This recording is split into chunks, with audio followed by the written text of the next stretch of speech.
Bonjour à tous. Coup de tonnerre dans le paysage vaccinal, aussi bien aux États-Unis avec Robert Kennedy Jr., vous allez voir, et en France, avec une décision de justice et une étude qui est sortie, qui est tout à fait époustouflante et qui ouvre la voie à beaucoup de choses. Je vais vous expliquer, c'est très concret dans cette vidéo. Le ciel de Big Pharma s'obscurcit de plus en plus. Ah oui, mais ça fait partie de cette année 2025 qui est décidément une année de grands chamboulements, de grands changements, où des fenêtres d'opportunité s'ouvrent. Et c'est à nous de nous y engouffrer par nos actions. Rien ne se fera par magie en attendant, hein, passivement. Non, il faut y aller. Et nous y allons et vous allez voir que euh, une décision de justice, 3 décisions de Robert Kennedy Jr. et une étude scientifique révolutionnaire ont marqué l'actualité de cette dernière semaine dans le paysage vaccinal. Et c'est quand même pas rien du tout. C'est incroyable l'accélération. On vise la vérité et la justice. On se bat pour la vérité et la justice, évidemment, depuis le début. Par l'information, par la sensibilisation et par l'action concrète. Et on lâchera pas le morceau. Merci de partager la vidéo. Pour ça, vous abonner à cette chaîne YouTube par un petit clic gratuit sur s'abonner. Vous aiderez énormément à une meilleure diffusion par l'algorithme si vous êtes abonné à la chaîne plutôt que pas abonné. Donc merci de continuer à vous abonner. Profitez-en pour appuyer sur la petite cloche à côté, comme ça vous êtes notifié dès qu'il y a une nouvelle vidéo qui sort. Le jeudi 27 mars, je suis en Saône-et-Loire. Le soir, réunion publique, ouverte à tous, adhérents ou pas, entrée gratuite. Très belle réunion, on va discuter ensemble. Inscription très recommandée par un lien sous la vidéo en description. Dès maintenant, ne tardez pas, ça s'inscrit très très vite. Ne tardez plus, on ne pourra pas agrandir la salle indéfiniment. Par ailleurs, vous trouverez sous la vidéo en description le lien contre la pétition contre l'européanisation de la dissuasion nucléaire française. Plus importante que jamais. Et mon interview vers Fingerview, pour ceux qui sont intéressés, bien évidemment, qui va bientôt atteindre les 900 000 vues. Merci à tous, bravo pour 3h16, je crois, d'entretien. Je vous attends, patriotes. Vérité et justice. Vous voyez, ce combat pour la vérité et la justice, sur les injections, sur tant de sujets, on le mène, nos patriotes, et heureusement. Parce que dans le paysage politique français, c'est le désert total. Quelle honte, quelle indignité. Mais heureusement, ça bouge, grâce à vous, grâce aux patriotes, grâce à la résistance, grâce à vos actions. Continuons sur la vérité et la justice, sur la liberté, sur la paix, sur la souveraineté de la France libre, sur l'avenir de nos enfants. Ce sont tous ces sujets qui forment ceux de la résistance, du plus grand mouvement souverainiste et de résistance de France qui s'appelle les Patriotes, qui vous attend si vous n'êtes pas encore là, ou qui vous appelle à reprendre votre adhésion annuelle si elle n'est plus à jour, à vous de vérifier, ou qui vous appelle à faire un don si vous le pouvez pour nous permettre de faire et financer ces actions concrètes, parce que nous n'avons pas un centime de financement public par ailleurs, rien de rien, totalement indépendant, ni l'aide des banques, ni l'aide du système bien sûr, anti-oligarchique. Vous êtes les bienvenus. Vous pouvez adhérer dès maintenant par le premier lien sous la vidéo en description, ou faire un don au mouvement par le deuxième lien sous la vidéo en description. C'est défiscalisé en plus aux 2 tiers pour vous. Tout ce que vous mettez, vous faites x2 et vous le retranchez, vous enlevez ça de vos impôts. Ça fait baisser donc massivement vos impôts. Profitez-en. Les liens pour adhérer ou faire un don au mouvement sont également bien sûr sur notre site les-patriotes.fr. On y va. Bienvenue aux adhérents, bravo aux donateurs et réadhérents du fond du cœur. On y va. Alors, des décisions qui secouent le monde et la France. D'abord, une décision de justice de la Cour de justice de l'Union européenne. Alors, je ne suis pas du tout fanat de la Cour de justice de l'Union européenne, puisqu'elle fait partie de l'Union européenne et que je veux quitter l'Union européenne et supprimer l'Union européenne. Mais quand ils se mangent entre eux, ça m'intéresse, car c'est contre la Commission européenne. Tout du moins une bonne partie de cette décision. Et ça, j'aime bien quand ils se bouffent entre eux, pardonnez-moi le mot trivial, mais c'est vraiment ça, entre Cour de justice et Commission européenne. D'ailleurs, c'est la deuxième décision de la Cour de justice de l'Union européenne contre la Commission européenne. La première, c'était en juillet 2024, on en avait parlé, je vais vous rappeler ça. Mais celle-ci, elle n'a pas été vue tout de suite. Elle n'a pas été vue tout de suite. Il a fallu qu'il y ait des articles qui sortent. Bravo notamment à François, et puis dans la presse étrangère. C'était une décision de la CJUE qui n'est pas très vieille, le 30 janvier dernier. C'était un médecin italien, en fait, Giovanni Fraggese, qui attaquait la Commission européenne, qui demandait le retrait des autorisations de mise sur le marché des injections Covid. Alors, sur ce point-là, il n'a pas eu, sans surprise, une décision favorable de la Cour de justice qui lui a dit qu'il n'avait pas d'intérêt à agir. Il n'a même pas jugé le fond, mais elle a dit que lui n'avait pas d'intérêt à agir. Mais, et c'est ça qui est très intéressant dans cette décision de justice, elle a dit, je cite, que sur ces injections, la prescription médicale était obligatoire. Pas du tout ce que disaient à l'époque les Véran, etc. en France ou même la Commission européenne. En ajoutant, ces vaccins nécessitent une prescription médicale. Par ailleurs, sur la liberté des médecins, la Cour déclare aucune obligation de prescrire ou d'administrer les vaccins n'incombe aux médecins. Ils restent libres de les recommander ou non. Fin de citation. Et enfin, l'affaire, je cite, souligne un manque de transparence des décisions sanitaires ayant conduit à des obligations vaccinales sur des bases potentiellement incomplètes. Bah dites-moi, c'est pas un coup de tonnerre ça? Déjà, vous aviez le 17 juillet 2024, dans 2 arrêts différents, 2 décisions de la Cour de justice de l'Union européenne. Allez voir mes vidéos à l'époque, je vous rappelle, la Commission européenne avait été jugée n'avoir pas donné au public un accès suffisamment large au contrat d'achat des vaccins contre le Covid-19. Fin de citation, c'est en cours tout ça. Hein. Alors, c'est très intéressant parce qu'ils se dévorent entre eux et on prend tout ce qui affaiblit ce système européiste, oligarchique, supranational, on prend. Vous voyez que ça crée de l'opacité, du mensonge, de la corruption et même dans d'autres domaines, la guerre. On le sait bien en ce moment. Et 2, tout ça peut devenir une base judiciaire très intéressante pour obtenir le retrait des AMM, autorisation de mise sur le marché, par un autre biais, puisque ce médecin n'avait pas d'intérêt à agir, mais par d'autres biais, profitant de la dynamique Robert Kennedy Jr., par ailleurs, outre-Atlantique. Et justement, outre-Atlantique, en une semaine, le nouveau ministre américain de la Santé, Robert Kennedy Jr., dégaine 3 fois, mais très très concrètement, vous allez voir. D'abord, la première alerte, c'est un article de panique, littéralement, du Wall Street Journal. Le 21 février, c'est tout récent, le titre Robert Kennedy Jr. Fait son premier geste anti-vaccin. C'est le titre comme une alerte du Wall Street Journal. Voilà ce qu'il fait. Je cite un extrait de cet article. Les nouvelles cette semaine indiquent que Robert Kennedy Jr. s'apprête à licencier les membres du comité consultatif sur les pratiques de vaccination des Center for Disease Control and Prevention, donc c'est les trucs que dirigeait Fauci. C'est le groupe qui décide s'il faut recommander des vaccins au public et comment. Ces recommandations aident, écrit le Wall Street Journal, à déterminer quels vaccins sont couverts par le programme national d'indemnisation des blessures liées au vaccin. C'est le programme que le Congrès a établi pour indemniser les personnes blessées à cause des injections. Son objectif est de limiter, je cite, les litiges contre les laboratoires fabricants de vaccins afin qu'ils acceptent de prendre le risque élevé de les développer. Les plaignants ne peuvent poursuivre en justice que s'ils déposent d'abord des plaintes auprès des tribunaux spéciaux de vaccination et qu'elles sont rejetées. Pour vous dire très clairement, c'est très intelligent ce que fait Kennedy Jr.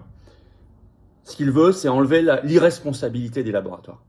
Aujourd'hui, il y a une structure aux États-Unis qui fait que vous ne pouvez pas directement porter plainte en justice contre un laboratoire si vous êtes une victime d'une injection, et on sait que dans le Covid, il y en a plein, ou si vous êtes proche d'une victime parce que malheureusement la victime est décédée, et malheureusement il y en a plein aussi, vous devez d'abord aller devant une structure administrative qui va voir ou pas si vous pouvez engager la responsabilité judiciaire du laboratoire. Moyen de protéger Big Pharma. Alors on nous dit qu'il faut les protéger pour qu'ils investissent pour de nouveaux produits. Ils ont beaucoup d'argent pour investir. C'est moyen de protéger tout court, dans des accords qui sont quand même très opaques et qui sentent fort l'argent et la corruption. Il dit, lui, il va affaiblir ça, ce système-là. Alors il prend comme, vous allez voir, comme prétexte, mais à mon avis très vrai, je cite, Robert Kennedy Jr. cible les membres de ce comité pour des conflits d'intérêts présumés. Je cite, si le comité retire une recommandation de vaccin, elle pourrait être retirée du programme d'indemnisation des vaccins, ouvrir les fabricants à la responsabilité délictuelle de masse. Donc, il dit, il y a les conflits d'intérêts, je supprime tous ces gens-là, et je vais ouvrir donc la possibilité d'une responsabilité délictuelle de masse pour le grand laboratoire. Il est en train de casser le principe d'irresponsabilité de Big Pharma, irresponsabilité judiciaire. C'est très très très important ce qu'il y a ça. Mais il n'y a pas que ça. Au même moment, très important, Fox News en parle ce 25 février, il arrête une étude sur un nouveau vaccin Covid. Il l'arrête. Et il arrête les financements. Alors que ça devait commencer ce lundi. Je vous explique, je vous cite l'extrait de Fox News. Le ministre de la Santé et des Services sociaux, Robert Kennedy Jr., a suspendu un contrat de plusieurs millions de dollars de l'administration Biden pour créer un nouveau vaccin Covid, a appris Fox News. Bien qu'il soit crucial que le ministère de la Santé et des Services sociaux soutienne la préparation aux pandémies, 4 années de surveillance ratée de l'administration Biden ont rendu nécessaire l'examen des accords de production de vaccins, y compris ceux de Vaxart, a déclaré Kennedy dans des commentaires fournis à Fox News. Alors, il s'agissait d'un nouveau vaccin révolutionnaire, qu'on devait prendre par injection dans le nez. Et ce 3 mars, lundi 3 mars, devait commencer la première étude clinique auprès de 10 000 personnes aux États-Unis. Tout a été annulé, les 10 000 personnes ont été contactées, ne venez pas, finalement on arrête tout. Et 200 millions de dollars de financement ont été retirés. Ça c'est concret. Et c'est pas fini. Il cible maintenant Moderna sur son injection ARN messager qu'elle préparait contre la version humaine de la grippe aviaire. Je vous en ai beaucoup parlé de cette version humaine de la grippe aviaire ces derniers mois sur la chaîne en disant c'est le prochain coup qu'ils préparent et ils ont déjà donné beaucoup d'argent, ils vont donner de l'argent à Moderna notamment pour faire une injection ARN messager sur cette affaire. J'avais alerté. Kennedy a vu le sujet. Et donc là, on le sait par l'agence Bloomberg, ce 27 février, je cite, Moderna est attendu en bourse en nette baisse à Wall Street après que Bloomberg a annoncé que l'administration Trump avait décidé de réexaminer un contrat de 590 millions de dollars attribué au groupe Moderna en janvier pour le développement de son vaccin contre la grippe aviaire. Selon Bloomberg, cet examen s'inscrit dans le cadre d'une initiative gouvernementale visant à examiner les dépenses consacrées au vaccin à base d'ARN messager. Le financement avait été accordé par l'équipe du démocrate Joe Biden dans les derniers jours de présence à la Maison-Blanche. On en avait parlé. Effectivement, il avait fait ça fin décembre. 590 millions de dollars. Et c'est dans une étude, vous avez vu, un examen plus large, de revoir tout ce qui concerne l'ARN messager. Sur notre site, d'ailleurs, dans la rubrique pétition, vous trouverez toujours notre pétition nationale pour interdire en France les injections ARN messager. Si vous ne l'avez pas encore signé, allez-y. Ça, c'est ça, c'est fondamental. C'est-à-dire que d'autres décisions viendront parce que vous avez vu, c'est dans le cadre d'un examen plus large. Bon. Par ailleurs, en France, on est déjà concerné par cette décision de la Cour de justice de l'Union européenne dont je vous ai parlé contre la Commission européenne. Mais en plus, ça y est, les médias parlent enfin d'une grande étude toute récente sur les problèmes post-injection. CNews en parle ce 25 février. Le titre Covid-19, les chercheurs commencent à comprendre pourquoi le vaccin cause parfois des problèmes de santé chroniques. Je cite l'extrait. Un petit pourcentage de la population a présenté à la suite de la vaccination des symptômes chroniques et parfois inquiétants. Des chercheurs de Yale ont récemment fait des découvertes sur les raisons pour lesquelles certaines personnes ont souffert de ce trouble qu'ils ont baptisé SPV, syndrome post-vaccinal, rapporte le New York Post. Les premiers résultats de cette équipe ont permis d'identifier des schémas immunologiques potentiels propres aux personnes atteintes du syndrome de Stevens-Johnson. Je vous avais parlé de cette étude de Yale qui vient de sortir, elle est encore trop peu médiatisée. Je vous avais dit, aucun média français n'en parle. C'est fini. C'est fini. Fox News va même plus loin le 24 février. Le titre, ils écrivent, je cite, les scientifiques trouvent des indices pour lesquels le vaccin Covid-19 cause des problèmes de santé chroniques chez certains. C'est le syndrome post-vaccination. Je vous cite un extrait. En plus des protéines de pointe élevées, la fameuse protéine spike, d'autres facteurs pourraient augmenter le risque de syndrome post-vaccination. Il s'agit notamment de l'auto-immunité, des lésions tissulaires et de la réactivation du virus d'Epstein-Barr, EBV, ont écrit les chercheurs. Akiko Iwasaka est une immunologiste de renommée mondiale à Yale qui a longuement étudié le Covid et les vaccins Covid, a souligné Ziegel. Donc ce sont des gens de premier niveau qui ont fait tout ça. Ça commence à se diffuser, y compris dans l'information en France. Bon, vous sentez bien qu'on est en train d'abattre des murs là. On est dans le concret, le dur. Alors, toutes ces décisions, les 3 décisions d'un coup, là, de Kennedy Jr., incroyable, cette décision de justice très intéressante, et ce mur qui se fissure sur la désinformation, tant mieux. C'est un système qui, par ses mensonges, sa corruption et ses contradictions, va s'autodétruire. Mais il faut l'aider à s'autodétruire, à se détruire définitivement. Il faut agir, il faut faire que toutes les victimes se coagulent encore plus dans les associations, aillent devant la justice systématiquement, bien évidemment, qu'on multiplie les actions de rue pour informer, qu'on multiplie les informations comme ces vidéos et qu'on les diffuse et qu'on les partage. Pour ça, vous pouvez vous abonner à la chaîne par un petit clic gratuit. Ça fera que la vidéo se partagera mieux et l'information se partagera mieux. Merci à vous. Petit clic gratuit sur s'abonner à la chaîne pour vous en dessous. Et ça aidera énormément tout cela. Pensez-y s'il vous plaît maintenant. Oui, se battre pour la vérité et la justice, c'est un combat pour nous et pour les générations qui viennent. Pour nous et nos enfants. Il est évident que la nomination de Robert Kennedy Jr. elle ne va pas nous sauver, mais c'est un sacré accélérateur. Ça veut dire que ça nous incite à nous battre encore plus ici en France. Et on le fait, et on va le faire, et on ne lâchera pas le morceau. Action en justice, manifestation, action de rue, action sur les réseaux sociaux, action médiatique quand on peut, diffuser des tracts, coller des affiches, Tout doit être fait. Il n'y a pas de baguette magique. Toute action s'accumule, s'additionne à l'autre et agit dans le bon sens. Il faut continuer. Donner les coups de boutoir pour faire tomber le système. Aller vers la vérité et la justice. Merci donc à vous de vous abonner à la chaîne. Merci de vous penser à vous abonner, à vous inscrire pour ceux qui veulent venir à la réunion publique de ce 27 mars en Saône-et-Loire. Information et inscription, c'est entrée gratuite, ouvert à tous, sous la vidéo en description. Et évidemment, je vous attends, patriotes. Évidemment, j'ai besoin de vous. Évidemment, ce travail de vérité, de justice, de liberté, de paix, de souveraineté, je ne le ferai pas sans vous, je le ferai avec vous. Et je ne peux le faire qu'avec vous. Seul, je ne peux rien faire. Vous aussi, ensemble, on fait tout. Surtout en 2025. En 2025, c'est une année extraordinaire. Il se passe des choses, des vérités, des actions incroyables.